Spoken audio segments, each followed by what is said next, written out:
Your machine will begin to break down after the 5th to 8th year.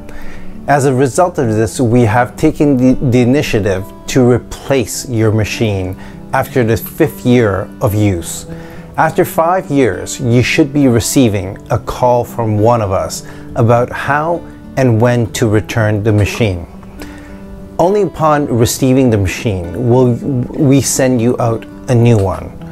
Basically, you will package up your machine into a box and you fill it up with styrofoam so that the machine is protected. We'll send you this box along with the styrofoam so you don't have to worry about that.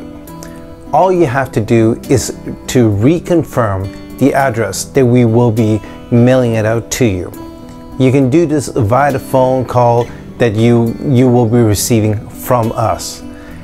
You'll be taking a 5-week break during this process. That means absolutely no bookings during this period. And the costs associated with the sending and receiving this new machine, don't worry about it. It'll all be covered by us.